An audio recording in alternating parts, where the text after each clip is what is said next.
The bagel will show you the true nature of things. It'll also get poppy seeds everywhere, all at once.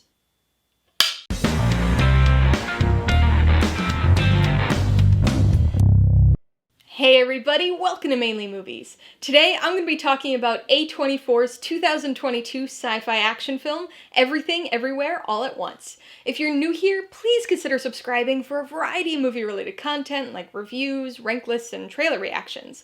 All my reviews include a breakdown of the pros and cons, my rating, and some tailored film recommendations, so be sure to watch through to the end of this video for all of that extra content.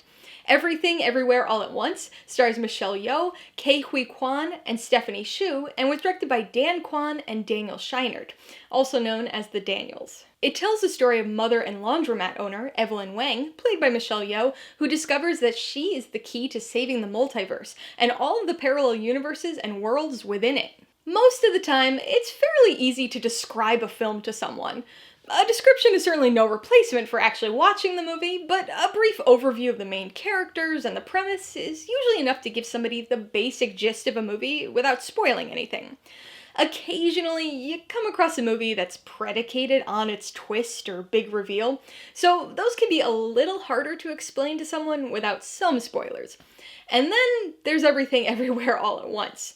This is a movie that really defies description. You can try to explain it to someone, but they're not really gonna understand what the movie's about.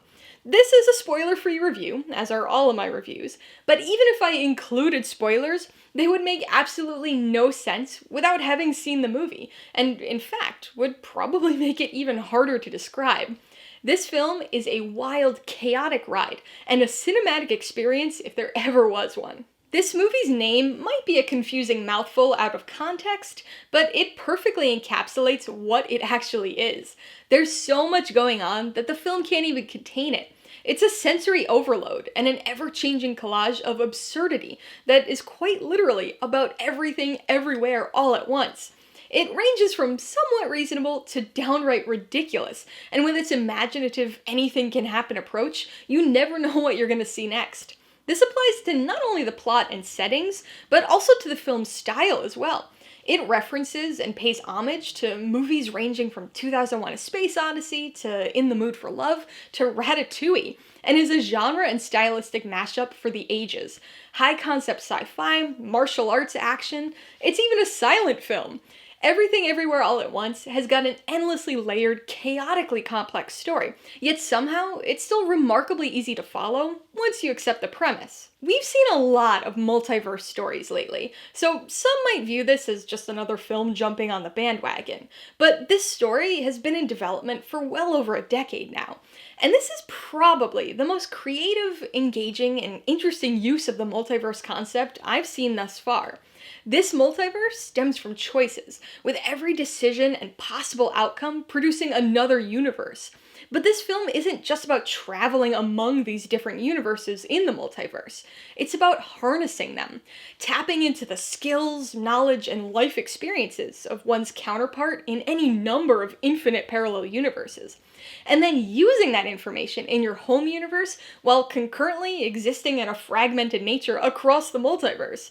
It's intriguing and frankly mind-boggling when you stop to think about it, but it's easy enough to understand and jump into during the movie. As I'm sure was the case with anybody who watched the trailer for this movie, I didn't quite know what to expect heading into the theater, but I can certainly say that this was much, much funnier than I ever anticipated it would be. With its multiverse premise, literally anything can and does happen. It's utterly ridiculous, but also incredibly funny in its bizarre absurdity at a bunch of different levels.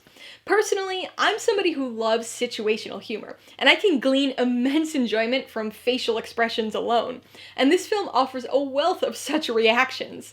The verse jumping allows for situations where certain characters don't know where they are or why they're dressed the way they are, which provides quite a bit of humor. And there's also a lot of entertainment to be had with the befuddlement of characters who are witnessing someone else verse jump, which leads to some incredibly funny moments and lines of dialogue.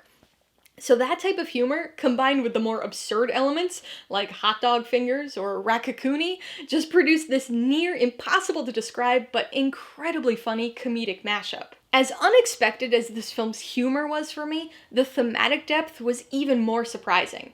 It's one of those movies that I think will be easy to dismiss if you haven't seen it or if you couldn't get past the premise. I mean, it's got the semi-familiar, high-concept multiverse story, tons of humor, some of it a tad crude at times.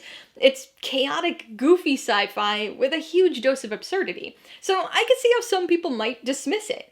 But once you're into the self-proclaimed part 2 section of the film, the heart and emotional core of the story really begin to creep in.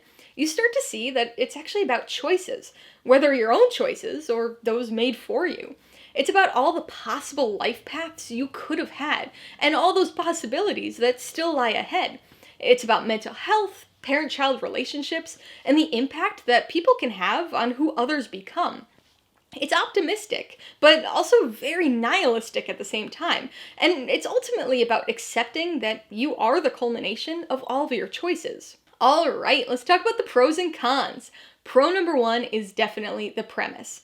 Like I said before, this is something that's next to impossible to understand or fully comprehend without having seen the movie, but it's endlessly interesting to me. The chosen one type story is a bit of a cliche, but this film's take on the multiverse concept is incredibly creative and imaginative. It all sits on that fine line between this doesn't make any sense and hey, this actually tracks. The second pro is the humor. With its multiverse anything goes premise, this film admittedly takes a kitchen sink approach to just about everything, including the humor. So I didn't find every single gag hysterical, but there were definitely some that I did. It's certainly a mashup of lowbrow, highbrow, overt, and subtle humor, but on the whole, the comedy really worked for me. Rakakuni was probably my favorite extended gag, but I also loved the smaller moments of situational humor and characters reacting to the absurdity of things going on around them. The third pro is the thematic depth. To some, I'm sure it sounds absurd to be praising a film prominently featuring hot dog fingers as deep, but it really was. Part 1 of the story sets up the premise and introduces us to many of the comedic through lines of the story, but Part 2 leans heavily into an assortment of genuinely heartfelt and affecting themes. They're under a layer of hot dog fingers and raccoons, but they're there and take you by surprise by the end of the film. On the con side, my only issues are really just minor nitpicks. I think if I had recorded this review right away, I'd have had a few more significant problems with it, but I've reflected on the movie for a little while now, and my appreciation for it has grown a bit. I do think this film suffers from pacing issues, especially in the third act during the extended bagel sequence. And I also think it has too many ideas and not enough time to explore them all, which in this particular case might not even be fair to consider a con, because honestly, I just want to see more of the workings of this multiverse. Besides, fitting everything everywhere all at once into only 139 minutes seems like an impossible task to me. Before I give you my rating and recommendations, I want to remind you that if you're interested in buying Everything Everywhere All at Once, or any of the other films I mentioned today, I do have affiliate links for all of them in the description below. I get a small commission from anything you buy using one of my links, so I'd really appreciate it if you use them if you're in the market for any of these movies. I'm gonna give Everything Everywhere All at Once 4.5 out of 5 paws. It's a film that really defies description. Equal parts cerebrally engaging and utterly absurd. It's full of fantastic performances, heart, and humor, and it's just a wildly, chaotically entertaining ride. I would recommend Everything Everywhere All at Once to people who want an experience of a film. That might sound kinda weird and difficult to pinpoint, but that's because this movie is kinda weird and difficult to pinpoint. I mean, there isn't really an easy comparison here, or any specific element that jumps out as an enticing draw to a specific type of movie fan. It's a movie that lives up to its name. Action, sci-fi, comedy, drama, present, past, future. And it's a movie that you really just have to go experience for yourself. If you liked Everything Everywhere All at Once, I would recommend The Matrix. Everything Everywhere All at Once is unlike anything else, but The Matrix is probably the closest thing that it's kinda sorta like. Both films feature downtrodden characters who get pulled into a reality that they didn't know existed, and find that they're the key to saving the world. If you want some more multiverse action, you might want to check out Spider-Man Into the Spider-Verse. This particular multiverse works a little differently, but it's still an interesting and fun story with some very unique animation. And I've also got to recommend Ratatouille. It's certainly a different type of movie, but you'll understand this recommendation once you see Everything Everywhere All at Once. Alright, a couple questions for you guys. Number 1, have you seen Everything Everywhere All at Once? If so, what'd you think of it? And number 2, what's your favorite movie about parallel universes? Be sure to leave your answers in the comments below so we can get discussion going. Alright, so if you got some enjoyment, insight, or information out of this review, I'd appreciate it if you'd hit that like button. And if you haven't done so already, please hit subscribe if you're at it to see more videos like this. Till next time, this has been Alyssa with Mainly Movies, the way life should be.